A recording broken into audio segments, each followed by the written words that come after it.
turn me in. Yo, Paco, who is it? Let go of me. Something's wrong. We got a gun. Let's go! Chicago PD, next Wednesday on NBC. Multiple stab wounds. That's revenge. Your client's guilty. Kidnapping, sexual assault. He doesn't deserve to draw another breath. Was beaten and stabbed. This trial's gonna turn into a real show.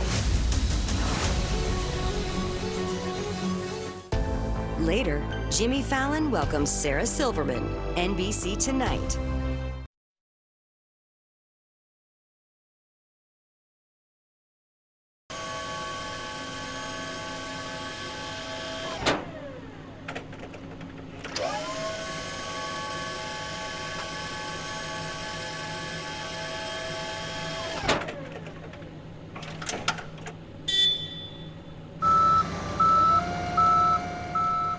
We make it easy.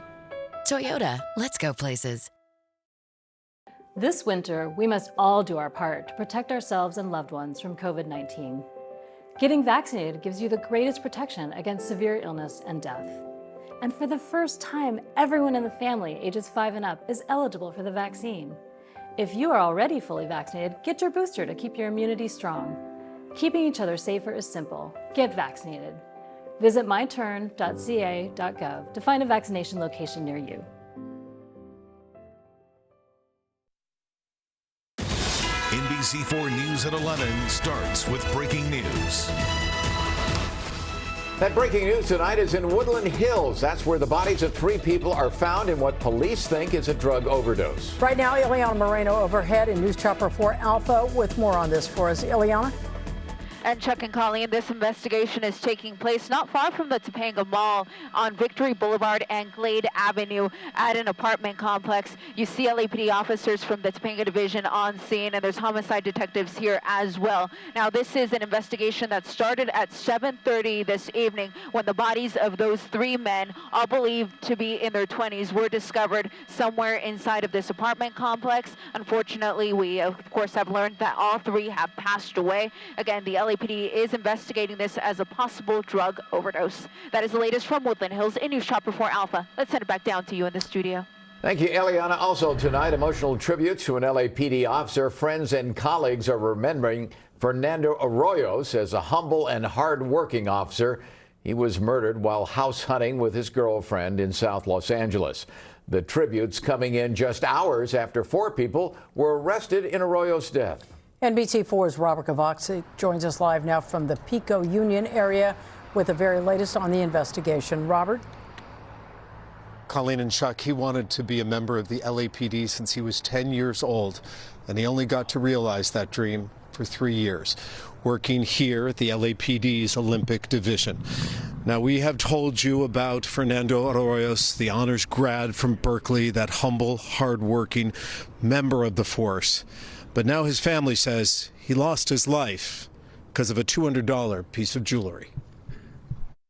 The line of LAPD officers outside the Olympic Division where he worked, while the line of relatives and friends entered the Lamert Park home where he lived, a city in mourning. Fernando was your child before he was our brother. Remembering 27-year-old officer Fernando Arroyos. This officer died as a result of a street robbery. In an exchange of gunfire. He wanted to defend his girlfriend and, to stop these guys from doing it to anyone else. His stepfather tells NBC4 the alleged robbers wanted Fernando's gold chain. Today, Sheriff Villanueva announcing the arrest of 4 people. So we're going to bring some people to justice on that front. But just days into a new year, this has to stop. Is a city in mourning, also a city in trouble. The threshold of civility has been lowered.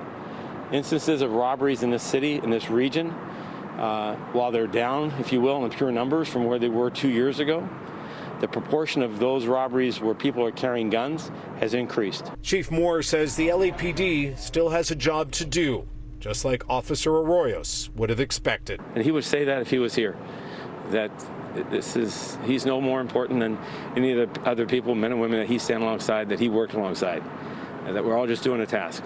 Some people would say an impossible one, but we'll do it the very best we can, and we hope that'll be enough.